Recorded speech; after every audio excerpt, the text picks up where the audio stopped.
Hi friends, in the first two lectures of module 5 we discussed about wave equation in phasor form as well as we derived it from Maxwell's equation.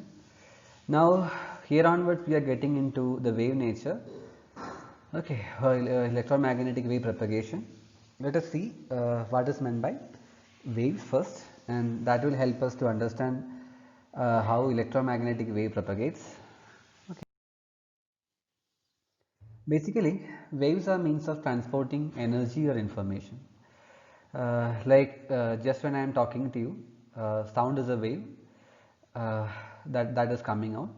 So whatever energy is within from my mouth, it is coming in the form of sound, because in air you have got you have got a medium, and there the particles vibrate.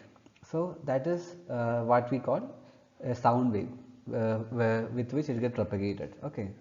So that sound wave is depicted here as an animation, as you can see.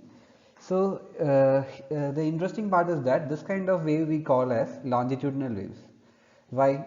As you can see, the red marks here, the particles are vibrating, right? The particles are going and forth and back, or people say there is a compression and rarefaction, which creates the longitudinal wave.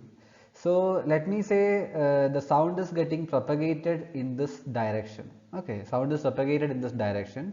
Your particle also is vibrating parallel, is in parallel movement with the compared to the direction of what the in whichever way your wave is propagated. So that is what is meant by longitudinal wave. Okay, whenever your particle is vibrating in the same vibrating parallel to the wave propagation, then we call it as a longitudinal wave. So sound is an example of longitudinal wave and longitudinal waves. So it is quite easy to understand, use that waves are means of transporting energy or information, right?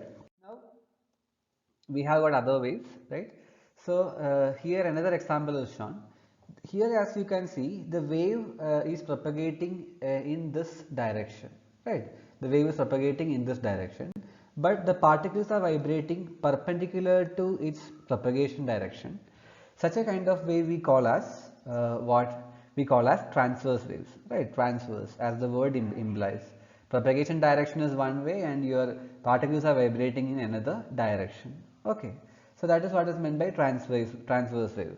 Just similar to that is when you have a string. Okay, you have some string, and you have a string like this, and you attach to some surface, and from this end if you just swing it back and forth like this, then what you will have, you will have a wave going like that till the end of the string, right? So here the wave is traveling in this direction, right? Wave is traveling in this direction, and your string will be moving up and moving forth and back in the direction perpendicular to its propagation direction.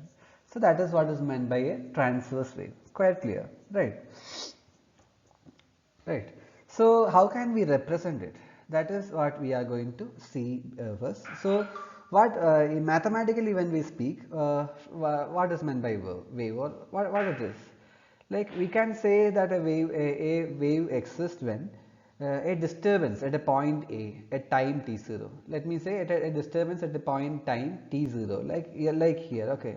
Like here you have a disturbance there, and it is related to what happens at a point B at time t greater than t0. Okay, at another point B, whatever is going to happen at time t greater than t0, that will depend on what happened at another point before that time. Understood? So that is what a wave means. Okay, this you all might have experienced also. While you are on a beach, you can see the waves coming at you, right? They are waves, right? So whenever it is coming, you will have some expectations, right? Like whether this wave is going to be bigger or lower, right? So or shallow. So that expectation you get because of what? Because seeing that at a time t equal to t0, you have seen what is the amplitude of that wave, right? So after t greater than t0, you will be able to somewhat predict that what will be its amplitude, higher or lower, like that. So That is about waves, or in mathematical ways what we are going to represent it. So how to represent this wave? Okay, let us consider a function y equal to 3x plus 4. What does it mean? Does it mean you have, this is your y-axis, this is your x-axis, and you have a function. Okay, this is your y-axis, this is x-axis, and you have a function y equal to 3x plus 4 like this. Okay, I'm just arbitrarily drawing. Okay, not like for sure. So this is what y equal to 3x plus 4. That is your line. Clear? Now this is what about this? This is your x-axis, and this is this is your y-axis. Okay. So here your function is varying only with respect to the space variable x. Now let us see another function. What is our next function? It is 3x minus 4t plus 4. Here your function is a function is a here this function is what, there you have your variables x as well as t. Here t is the time and x is what? X is your space variable, right? So this function is varying with respect to what? Space as well as with respect to time. Let us see how. First of all, you substitute for for this t you substitute the value 0. Then what you will get? It will become 3x plus 4, like 3x minus 4 into t will become 0. So this is 3x plus 4. So this line whatever I drew, this corresponds to what? At a t equal to 0, right? So this corresponds to the time t equal to 0.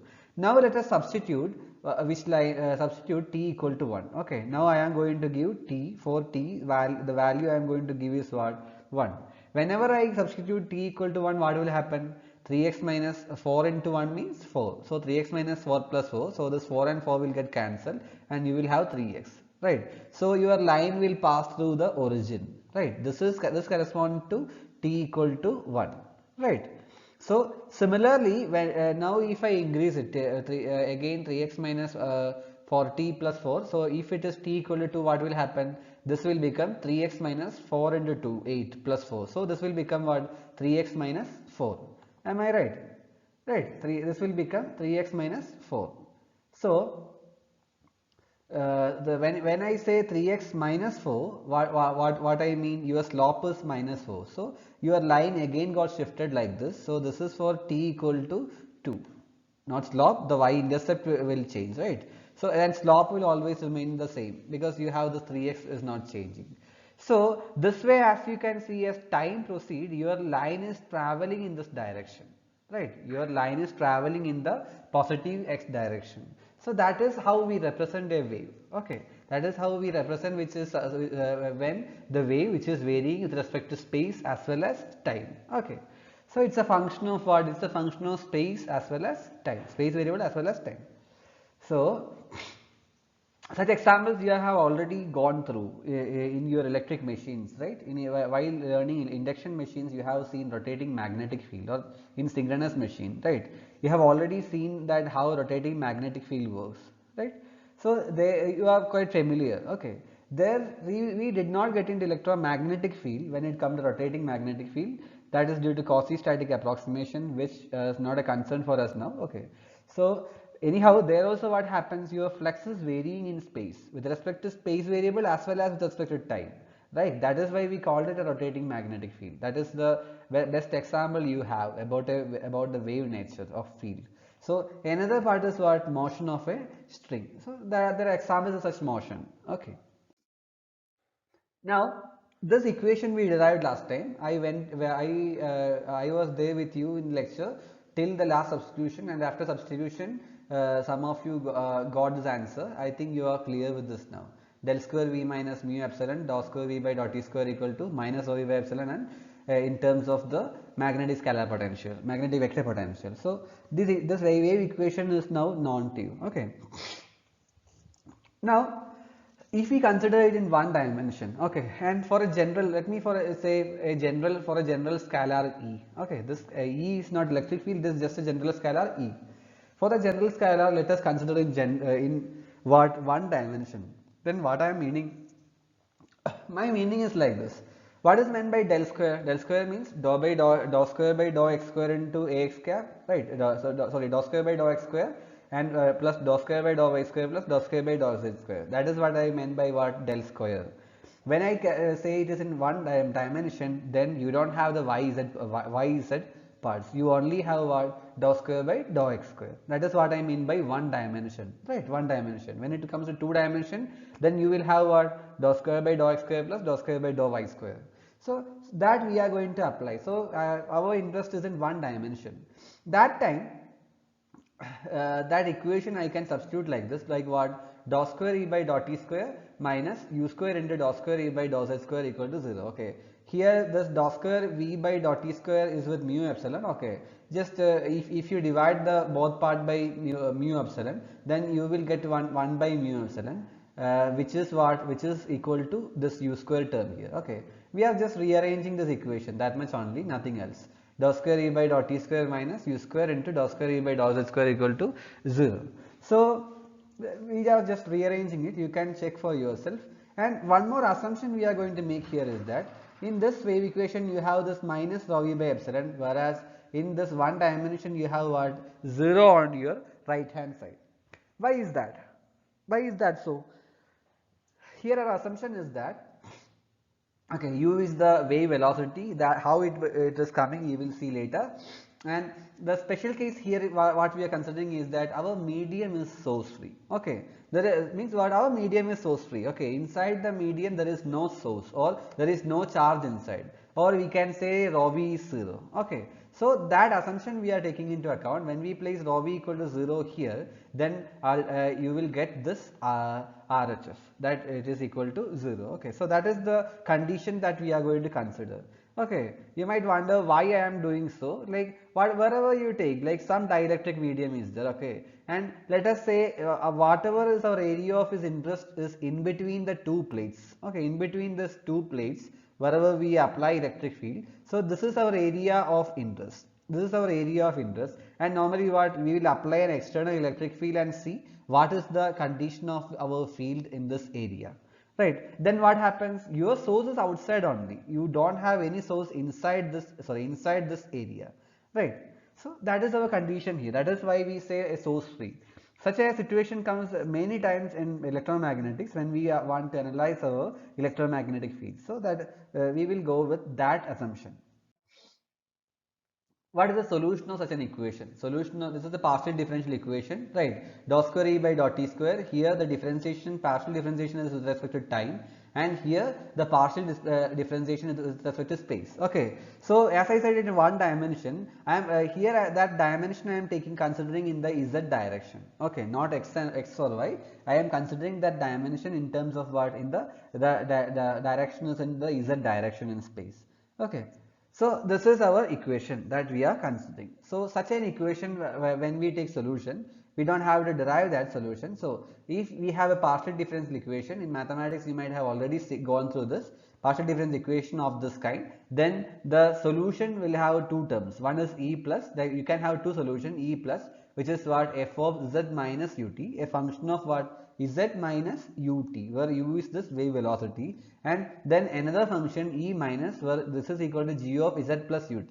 This plus and minus we are giving because the way in which it travels, or as you have seen the line. Okay, as you have seen the line. So when I said 3x minus 40, that minus was there, so that is why it was moving in which direction? In the positive x direction. Similarly, whichever is moving in the positive z direction, we call it as what, e plus, and when it moves in the negative direction, we call it as e minus. So that they are the two solutions. Okay, now we have seen in the last lecture about time harmonic field, and as I said, why we will consider time harmonic field, because anything, any field or any field we can consider it as a sinusoidal, or at least a sum of sinusoids, right?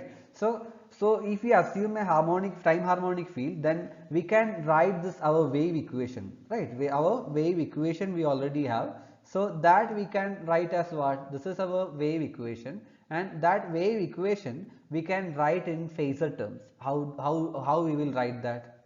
Huh? How we will write that? So this is our equation, dou square e by dou t square minus u square into dou square E by dou Z square. So we have already discussed whenever we are deriving with respect to our partial differentiation with respect to time, dou by dou t is equivalent to multiplying with what? Multiplying with j omega, right? Dou by omega is equivalent to multiplying with j omega, that we already discussed in the last lecture. So when we have dou square by dou t square here, dou square by dou t square when you have here, it will become what? J omega all square into the phasor term Es, right? What is j omega whole square? It is j square into omega square. What is j square? J square is minus 1. So you get the term minus omega square Es. Clear? So dou square E by dou t square in phasor form, it will become what? Minus omega square Es. So now the second term. Second term we cannot do anything because the differentiation is with respect to whom? The differentiation is happening with respect to space. So that will be just as it is, minus u square dou square Es by dou Z square equal to 0. So this is what we get when we convert it, when we see it in terms of phasor form, right? So if we take this and rearrange this like this, omega square Es, right? So if we just rearrange it, I am just taking it, rearranging it and dividing it by u square, I will get what? Dou square Es by dou Z square. Understood? What you have to do is that in this from this step to this step to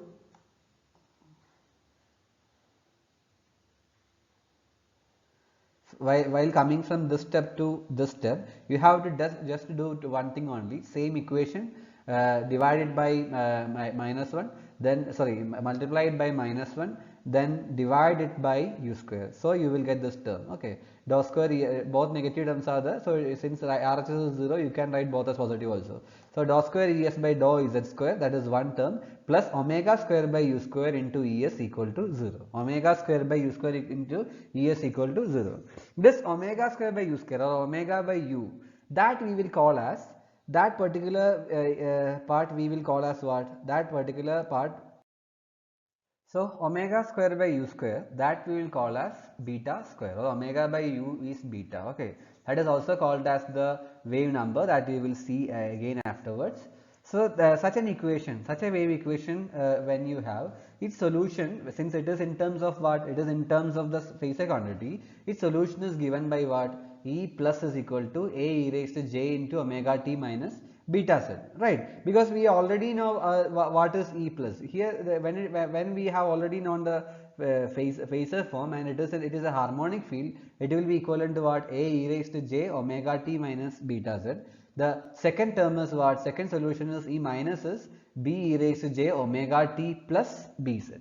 So these are the two solutions of what? The wave equation. Okay, we can consider both of them. So first of all, and here as we already discussed, the one function travel in what? Positive z direction, and the other travels in the negative z direction. Let us take the first function, what? E plus equal to a e raised to j omega t minus bz. If we apply e raised to jx expansion, we will get what? It is what? Sin x plus j cos x plus j sin x, right? So here we will only consider the imaginary part of it, what? E equal to a sin omega t minus beta z. We are going to consider that is our solution. Okay, E equal to a sin omega t minus beta z. We can consider the other part also. It is just for what? The simplicity only. So this is a wave, right? Now this is a wave, E equal to a sin omega t minus beta z. What kind of what all thing we can see? We can see a, which is the amplitude, which is having the same unit as of E, and there is omega t minus beta z also, right? This omega, this is quite non-tube like sine wave. Omega is what? Omega is the angular frequency, and beta we call as what? Phase constant or wave number. Beta we call as phase constant or wave number. Okay, this is our solution for our wave equation in one.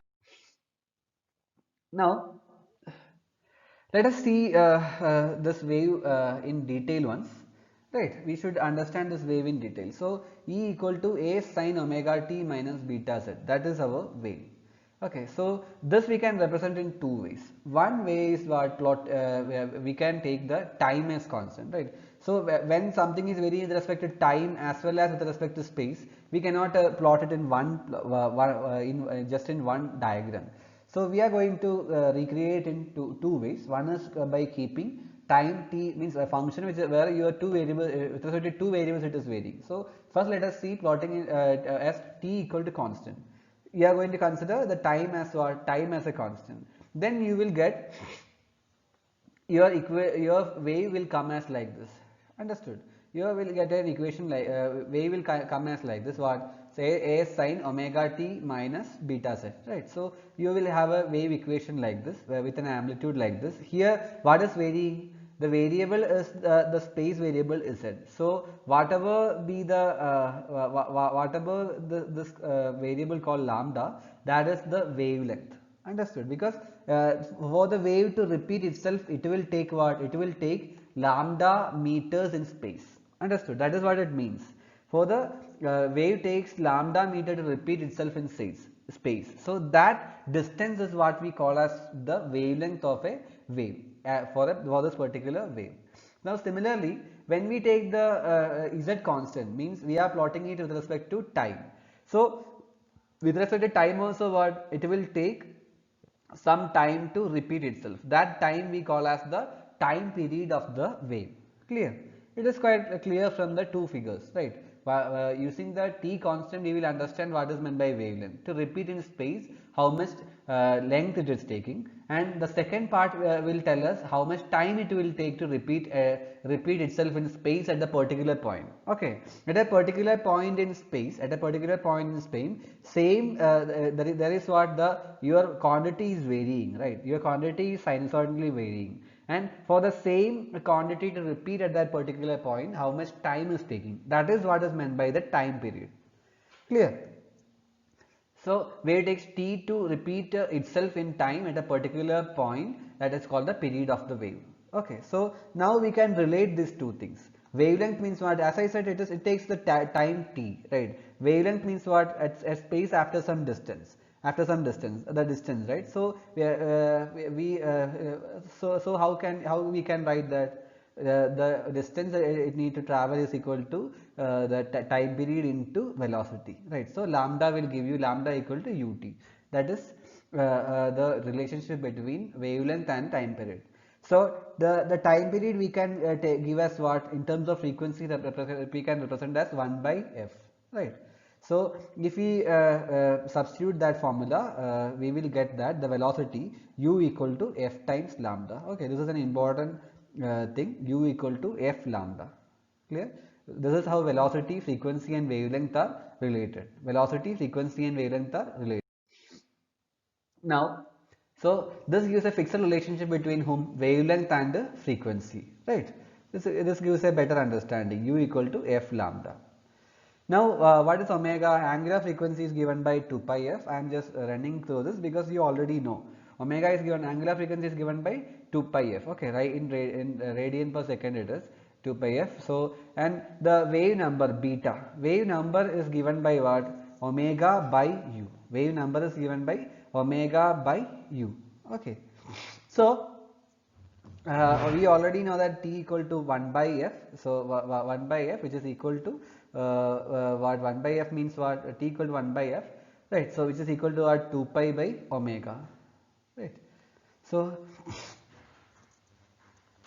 we can substitute that here to find out that our this beta or the wave number or propagation constant is equal to the phase constant is equal to 2 pi by lambda. Okay, what it means is that this beta, what the beta represents that in 2 pi radians your wave will anyhow repeat. Okay, so it will just depend on the wavelength now. So like if your wave this wave number is more, then in lesser distance it will repeat that way. Okay, that is what is meant by wave number.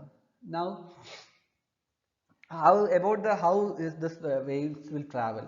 So E is given by a sine omega t minus beta z, right? Now we are seeing this figure here. So in this figure, let us consider this is for t equal to 0. Whenever your time t equal to 0, what it will become? It will become a sine minus beta z, right? A sine minus beta z. What is sine of minus x? It is minus sine x. So it will become minus a sine beta z. That is why normally your sine wave will be going like this. So it is reversed here to show that it is a time t equal to 0, right? So at that time you consider a point P, whichever is considered here P. Okay, you know where it is standing now. Now at a t equal to t by 4, at a t equal to t by 4, what will happen?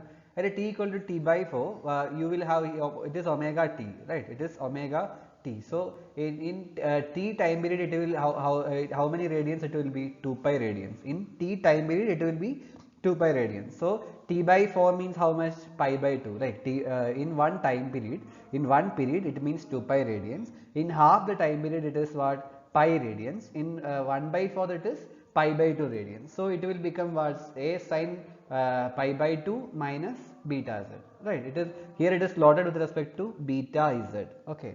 So a sine pi by 2 minus beta z. So again you can see that it is starting at this peak at t equal to 0, or that is what we meant by sine pi by 2 minus beta z, right? Right, sin pi by 2 minus theta. Right, sin pi by 2 minus theta is what? Cos theta. So that is why it is starting from this point. And here, whatever point you have seen for t equal to 0, when it comes to the next figure, this p has moved a bit in this direction, as very easily visible. Now again, when you come to t equal to t by 2, then what? Then here in terms of pi by 2, for omega t you have to substitute pi. That is why it again got shifted in this direction, and here it starts. So your point P again have traveled in this direction, right? So this figure is quite enough to illustrate you that, or illustrate that your wave is traveling in the positive z direction. Clear? So that is quite enough. So what our conclusion? Whenever we say omega t minus beta z is coming, then it corresponds to the wave traveling in positive z direction. That is why we called it E plus. Okay. Similarly, when the figure is not here. Similarly, when it comes to omega t plus beta z, that you can you can understand that it will be traveling in the minus z direction when it is sin omega t plus beta z. Okay, yeah, like if you consider this point on such a curve, then with respect to time it will be traveling like this. So you can say it will be in the other direction, omega t plus, when it come to omega sin omega t plus. Okay. Now this is about wave, and similar is the case when we come to electromagnetics also. So just to refresh, when you have a charge, then it will create an electric field that we already know, like as shown in this figure. When you have a current carrying conductor, it will create magnetic field. When you have a constant current, it will create magnetic field, constant. At a particular point in space, it will be constant, right? That also we know. So in this electric as well as magnetic field, it was varying with respect to space only, right? In space, at a particular point, whether at whatever time you see, the electric field and magnetic field used to be constant. When you are talking about electrostatics or magnetostatics. When it comes to electromagnetics, what happens? You have a current carrying conductor where your current is varying. Let me say you are applying an alternating current through the conductor. On such a time, what will happen? Once you have conductor with charge, whether it is moving or not, then definitely it produces electric field, right? So in alternating electric field, definitely with that, what you have a magnetic field. Since your current is varying, your magnetic field is varying. Then when magnetic field is varying, as per Maxwell's equation, when we derived Faraday's law, we know that it can produce electric field again, right? So this way, this electric and magnetic field are able to get sustained itself in space at any point, right? Electric field intensity or magnetic field intensity, whatever it is. Alright, so if he even when Hertz did his experiment, he did that only. He had a high frequency source somewhere, and all over the inner room, all over the space, he took his frankly a coil. Okay, he took a coil all around the space and so whether current was getting induced in it. Understood? Or that was the methodology he forwarded. So, understood? So it is quite equivalent towards seeing it as a wave. Like you have this electric and magnetic field, and it all over the space what it is getting propagated. In electromagnetic spectrum, your electric field and magnetic field will be perpendicular to each other, right? And the direction of propagation will be perpendicular to both the directions of electric and magnetic fields. So that is the peculiarity of electromagnetic waves. Okay. Like if you see the theory about how electric field, you will be able to understand that why that 90-degree comes and all. Right. So this way your electromagnetic wave is propagating.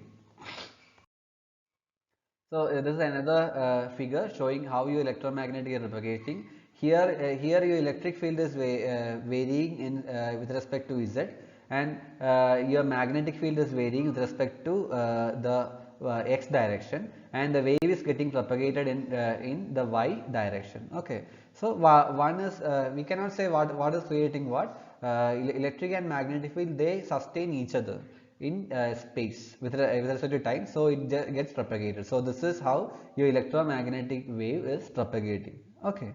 So that is shown here. You might this is coming from some source. Okay. So that is about that is what is meant by electromagnetic waves. And in electromagnet, you have an electromagnetic spectrum, as you have already seen lambda equal to u equal to f lambda. So as per that relation, you have you have an electromagnetic spectrum. Okay. Whatever which come whatever in the frequency range, like frequency is what the something with which we decide what kind of wave it is. So we know our power frequency spectrum. Okay, here it is 60 hertz, but ours is 50 hertz. So that is our normal power frequency spectrum. So there, let me say, we don't care much about propagation. So, but above that, like radio wave, microwave, infrared, ultraviolet, gamma rays, there the energy is transmitted in the form of wave, and even our visible light forms into that area. So that is all our is part of our electromagnetic spectrum, something you already know. Now, this is just for an introduction and to get you an understanding about waves, about how and why we mathematically represent it. That was about this class. From next class onwards, we will get into electromagnetic wave propagation. I think you got an idea also about electromagnetic waves, right? Electric field and magnetic field, it varies in space with respect to space as well as with respect to time. So that is how we say electromagnetic wave exists. Okay.